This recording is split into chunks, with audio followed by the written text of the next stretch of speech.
अगला जो आज का हमारा जो चैप्टर है उसमें एक और रहस्य हमारे सामने स्पष्ट हो गया। जैसे पिछले चैप्टर में आप सभी को बताया गया कि परमात्मा ज्योति स्वरूप है, तो अगले चैप्टर में आपको ये बताया जाएगा कि आज अगर हम देखें संपूर्ण भारतवर्ष में ही नहीं संपूर्ण विश्व में उस निराकार परम पिता परमात्मा शिव की आराधना होती है, पूजा होती है, तो जरूर उसने इस सृष्टि पर आकर कुछ किया होगा, तभी तो उसकी जगह जगह पूजा होती है। आप सभी जानते हैं उस परमात्मा शिव के लिए कहते हैं कि सबका मालिक एक फिर क्यों बटा हुआ संसार है, सबका मालिक एक फिर क्यों बटा हुआ संसार है, सच पूछो तो सारी दुनिया अपना ही परिवार है। अलग अलग है रंग फूल के, माटी सबकी एक है, और माला चाहे कोई बनाए लेकिन माली सबका एक है। आज जो अगले चित्र में जो आप देख रहे हैं इसमें ये स्पष्ट किया जाएगा कि संसार की सबसे बड़ी शक्ति कौन है। जैसे हम सभी जानते हैं कि आज वर्तमान समय एक प्रधानमंत्री है या राष्ट्रपति है, उनकी एक सीट है, उस सीट पर जो बैठा होगा संपूर्ण भारतवर्ष के लोगों को स्वीकार करना होगा कि हमारे प्रधानमंत्री हैं, राष्ट्रपति हैं, सब उनकी मानते हैं और सारी दुनिया उनको जानती है। तो वर्तमान समय हमारे प्रधानमंत्री और राष्ट्रपति कौन है आप सभी जानते हैं ना। तो उसी प्रकार से परमात्मा कहो, ईश्वर कहो, भगवान कहो या खुदा कहो, उसकी भी एक सीट है। उस सीट पर जो बैठा होगा संपूर्ण संसार की विश्व की आत्माओं को स्वीकार करना होगा कि परमात्मा वह है। तो अच्छा आप ये बताइए कि उस सीट पर कौन बैठा हुआ है जिसे संसार की सभी मनुष्य आत्माएं स्वीकार करते हैं। तो कोई अगर कहते हैं प्रभु श्री राम बैठे हुए हैं, कोई अगर कहते हैं प्रभु श्री कृष्ण बैठे हुए हैं, कोई कहते हैं क्रिश्चियन धर्म के लोग हैं वो कहते हैं कि जीसस क्राइस्ट बैठे हुए हैं, अगर मुस्लिम धर्म के लोग हैं वो कहते हैं हमारे मोहम्मद साहब या हमारे इब्राहिम बैठे हुए हैं, अगर सिख धर्म के लोग वो कहें हमारे गुरु नानक बैठे हुए हैं। तो अच्छा आप ये बताइए कि चलो हम मान लेते कि वो बैठे हुए हैं, तो क्या संसार की सभी मनुष्य आत्मा उन्हें स्वीकार करते हैं। तो क्या पता चलता है कि जो उस धर्म के अनुयायी हैं वो तो उन्हें स्वीकार करते हैं और कुछ और लोग भी शायद उन्हें फॉलो करते होंगे, लेकिन संसार की सभी आत्माएं उनको स्वीकार नहीं करते हैं। इस बात से क्या स्पष्ट होता है। तो ऐसी कौन सी सत्ता है, ऐसी कौन सी शक्ति है जिसे संसार की सभी मनुष्य आत्माएं स्वीकार करती हो कि परमात्मा यह है। तो परमात्मा उसे कहा जाता है जो सर्वोच्च है, जो सर्वपरि है, जो सर्व गुणों में अनंत है। ईश्वर उसे ही कहा जाएगा जो सर्वोच्च है, सर्वपरि है, जो सर्वज्ञ है, जो सर्व गुणों में अनंत है, वही ईश्वर है। तो इस चित्र में जो आप देख रहे हैं इसमें बहुत सुंदर बात स्पष्ट होती है कि संसार की सबसे बड़ी शक्ति कौन है, वो परमात्मा शिव है जो ज्योति बिंदु स्वरूप है। किस प्रकार से आप अगर देखें हमारे भारतवर्ष में, आप देखिए शिव जी के जितने भी मंदिर होते हैं उस मंदिर के आगे नाथ या ईश्वर लगा हुआ होता है। नाथ मीन्स मालिक और ईश्वर मीन्स सर्वश्रेष्ठ। जैसे कि अमरनाथ, सोमनाथ, विश्वनाथ, भोलानाथ, बबूलनाथ, पशुपतिनाथ। नाथ माना मालिक, ईश्वर रामेश्वर, सर्वेश्वर, ओमकारेश्वर, पाप काटेश्वर, मुक्तेश्वर। तो सर्व के ईश्वर और सर्व के नाथ कौन है, वो परमात्मा शिव है। जिस प्रकार से आप देखिए रामेश्वर में श्री रामचंद्र जी ने भी शिव जी की पूजा की। क्या बोला, बिन पग चले है सुने बिन काना, कर विद कर्म करे विद नाना, ऐसे है प्रभु कृपा निधाना। अर्थात इसका मतलब क्या होता है, जिसके पैर नहीं लेकिन चलता है, आंख नहीं लेकिन देखता है, मुंह नहीं लेकिन बोलता है, कान नहीं लेकिन सुनता है। इससे क्या स्पष्ट होता है, किसका रूप क्या हो गया, ज्योति स्वरूप। इसलिए कहते ना, एक राम है दशरथ राम, एक राम है परशुराम, एक राम है जगत पसारे, और एक राम है जग से न्यारे, जो है संसार की सभी आत्माओं के प्यारे और सभी के सहारे। जिस प्रकार से आपने देखा होगा श्री रामचंद्र ने भी रामेश्वर में किसकी पूजा की, शिव जी की।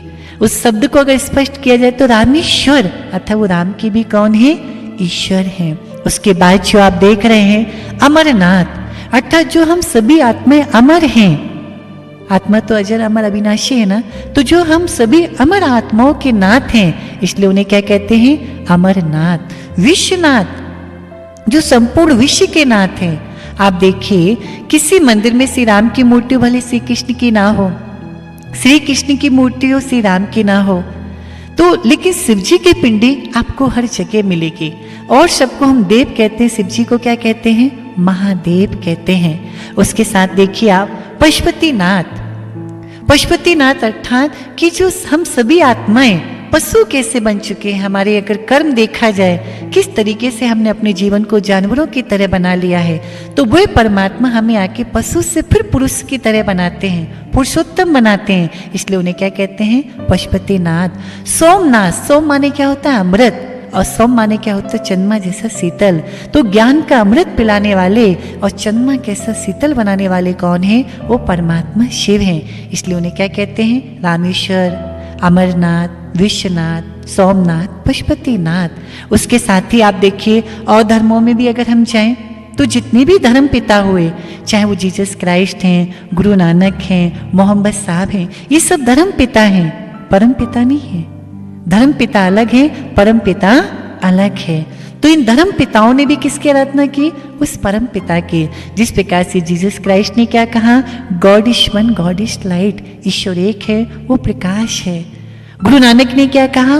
ओमकार निराकार, ओमकार निराकार, सत्यनाम सत्यनाम सत्यनाम, वाहेगुरु वाहेगुरु वाहेगुरु, एक ओमकार। अर्थात एक वो निराकार है जो सत्य है, जिसे कभी काल नहीं खा सकता। तो उन्होंने भी परमात्मा को क्या बताया कि परमात्मा निराकार है, ज्योति स्वरूप है। मोहम्मद साहब ने क्या कहा? खुदाए नूर, नूरे इलाही, अर्थात वो खुदा एक प्रकाश स्वरूप है। जापान में भी अगर आप देखें तो बौद्ध धर्म के लोग भी किसकी आराधना करते हैं? उस परमात्मा शिव की। 3 फुट ऊंचा एक स्टैंड रखते हैं जिसपे एक रेड कलर का पत्थर रख के उससे ध्यान करते हैं। वो भी परमात्मा शिव को ज्योति स्वरूप मानते हैं। इसलिए कहते हैं उस शिव को तुम नमन करो जिसको पूजे संसार, उस शिव को तुम नमन करो जिसको पूजे संसार। राम ने पूछा, कृष्ण ने पूछा, बुद्ध ने पूछा बार बार, तन सगा न मन सगा, सगा न ये संसार। राम कृष्ण और बुद्ध का सगा है शिक्षणहार। जिस प्रकार से लाइट सब घर में होती है, पावर हाउस एक होता है, कोर्ट बहुत होते हैं, लेकिन सुप्रीम कोर्ट एक होती है। ऐसे संसार में देवी देवता हैं तो बहुत हैं, लेकिन परमात्मा एक है जो हम सभी आत्माओं के पिता हैं। जैसे एक छोटा सा एग्जाम्पल हम आपको देंगे। मान लीजिए कि वहां पर बल्ब लगा हुआ है, ओके, वहां पर बल्ब लगा हुआ है, यहाँ पर प्लग है, बीच में अगर 8-10 जॉइंट हैं और आप जैसे ही स्विच ऑन करते हो और अचानक शॉर्ट हो जाता है, बल्ब बंद हो जाता है। बाजू में आप देखते हैं लाइट है, लेकिन आपका बल्ब बंद है, आपके अंधेरा है, तो आप क्या करेंगे? क्या करेंगे आप? बल्ब अगर आप देखेंगे ठीक है, फिर आप क्या करेंगे? आप शॉर्ट ढूंढेंगे ना कि शॉर्ट कहाँ से? 8-10 जॉइंट हैं। जब 8-10 जॉइंट हैं तो हो सकता है कि पहले ही जॉइंट पे आपको शॉर्ट मिल जाए, हो सकता है कि 9 जॉइंट खोलने के बाद आपको शॉर्ट मिले। राइट, क्लियर है ना? परेशानी तो होगी। फिर आपने उस शॉर्ट को ढूंढा, जॉइंट किया उसको, फिर आपने लाइट चालू की, कुछ दिन के बाद फिर शॉर्ट हो गया। तो क्या करना चाहिए? क्या करना चाहिए? ऐसे परेशान होते रहना चाहिए या उस वायरिंग को, उस डोरी को चेंज कर देना चाहिए? तो आप सभी क्या करेंगे? उसी वायरिंग को चलाएंगे या उसको चेंज करेंगे? क्या कहेंगे सभी? चेंज करेंगे ना।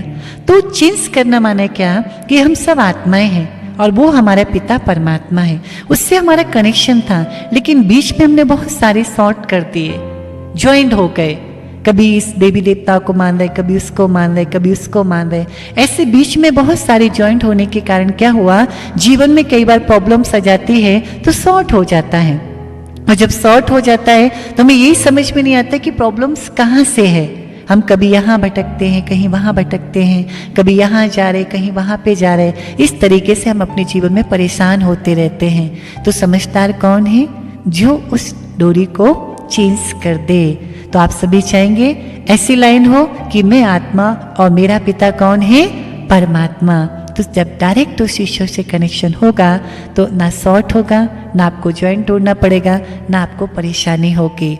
इसलिए हम सभी आत्माओं को उस परम पिता परमात्मा जिसकी सभी ने आराधना की, जो संसार की सबसे बड़ी शक्ति है, उस शिव को ही बुद्धि से जब याद करेंगे तो उसे सर्व शक्तियों की प्राप्ति होगी। तो इस चित्त में क्या स्पष्ट हुआ कि संसार की सबसे बड़ी शक्ति कौन है? वो परमात्मा शिव है। ओम शांति, ओम शांति।